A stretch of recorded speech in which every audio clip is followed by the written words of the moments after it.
Hi friends, restaurant స్టైల్లో chicken curry ఎలా చేయాలో చూద్దాం. ఇలా చికెన్ రెస్టారెంట్ స్టైల్లో ఎలా చూద్దాం ఫ్రెండ్స్.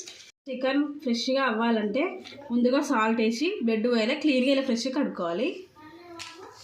ఇప్పుడు ఇంట్లో కాసంత కారం, మీకు సరిపడంత, మీరు చికెన్లో ఎంత వేసుకుంటారో తెలియదు ఫ్రెండ్స్. నేనైతే స్పూన్ 2 చెంచాల కారం వేసుకొని ఇలా చికెన్ పట్టలా కలిపి పెట్టుకోవాలి ఒక 15-20 మినిట్స్. ఈ చికెన్ గిన్నెలో ముందు 6 స్పూన్స్ ఆయిల్ వేయాలి. గరం మసాలా వేసుకోవాలి. మసాలా తర్వాత ఆనియన్స్ వేసుకోవాలి.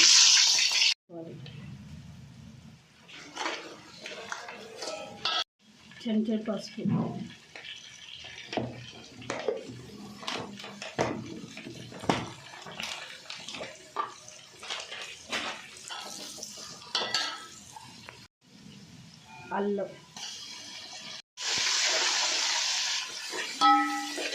అల్లం ఇలా పచ్చివాసన పోయేలాగా నూనెలో వేయించాలి.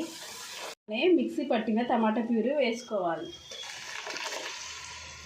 దాన్ని పచ్చితనం పోయేలాగా ఇందులో వేయించుకోవాలి. ఇలా టమాటా ప్యూరీ ఉడికి ఆయిల్ తేలాక ముందుగా పక్కన పెట్టిన చికెన్ వేసుకోవాలి.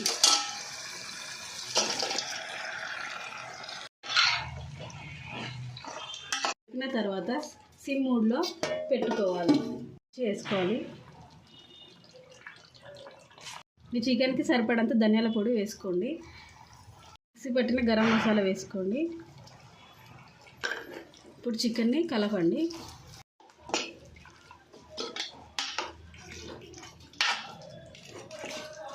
మసాలాతో కలిపిన తర్వాత చికెన్ని 5 మినిట్స్ ఇలా సిమ్లో ఉడకబెట్టాలి.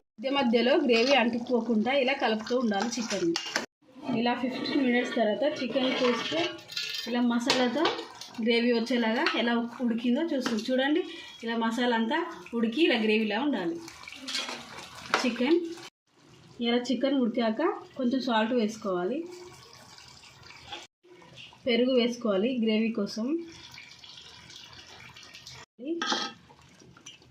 చికెన్కి పెరుగు పట్టలాగా ఇలా కలుపుకోవాలి.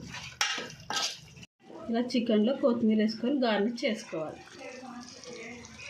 రెస్టారెంట్ స్టైల్లో చికెన్ రెడీ అయిపోయింది. చూడండి friends, restaurant style chicken curry ready అయిపోయింది. ఇలా గ్రేవీతో ఇలా ముక్కలతో మసాలా పట్టి ఇలా ఉంది. ఇది మీకు నచ్చినట్లయితే సబ్స్క్రైబ్ చేయండి, లైక్ చేయండి, మా ఛానల్ ఫాలో అవ్వండి.